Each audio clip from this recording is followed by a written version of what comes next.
বন্ধুদের নিয়ে মোয়ার বাড়িতে গিয়ে চোর সন্দেহে গণধোলাই খেল ভাগ্নে সহ তার বন্ধুরা। তাদের চুলও কেটে নেওয়া হয়। ঘটনা অনেকটাই প্রায় 1 দশক আগের ইন্দ্রনগর টাটা কালীবাড়ির ঘটনার অনুরূপ। এই ঘটনায় মামাকে গ্রেফতার করলো আমতলী থানার পুলিশ। বন্ধুদের নিয়ে মামার বাড়িতে বেড়াতে গিয়ে গণপিটুনি খেল ভাগ্নে সহ তার বন্ধুরা। চোর সন্দেহে তাদের গণপিটুনি দেওয়া হয়।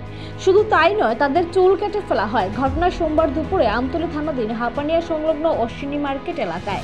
জানা গেছে, তন্ময় মালাকার নামে এক যুবক তার বন্ধু মাসুম মিয়া এবং বান্ধবী মধুরিমা দেবনাথকে নিয়ে অশ্বিনী মার্কেট এলাকায় তার মামা দেবাশিস দেবের বাড়িতে যায়। সেখানে তাদের চোর সন্দেহ করে বাড়ির লোকজন ও এলাকাবাসী গণপিটুনি দেন। শুধু তাই নয়, গণপিটুনির পর তাদের 3 জনের চুল কেটে দেওয়া হয়। পুলিশকে না জানিয়ে আইন হাতে তুলে নিয়েই পরিতোষে এবং অন্যান্যরা এই ঘটনা ঘটায়।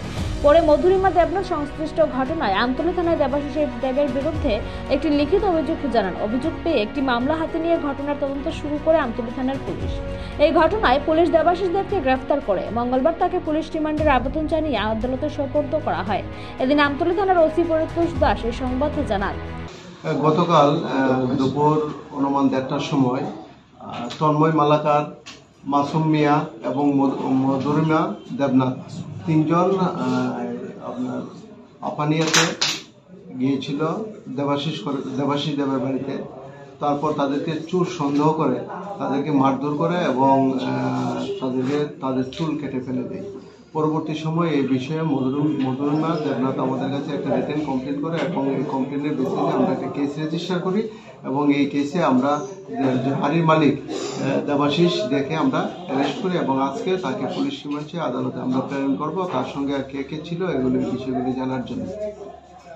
কি কারণে তাদেরকে ইয়া করেছিল এবং তারা এখানে কি লিখে গিয়েছিল? দেবাশিস দের ভাগ্নে হল তন্ময় মালাকার।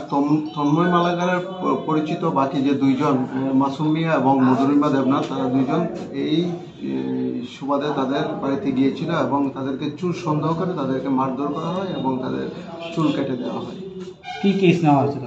তাদের বিরুদ্ধে আমরা এটা শিলধারণী সহ মারধরের এটা কেস নিয়েছি। Case Amtali case number 123/2025 under section 352, 356, 74, 115 clause 2 /3 within bracket clause 5 of BNS।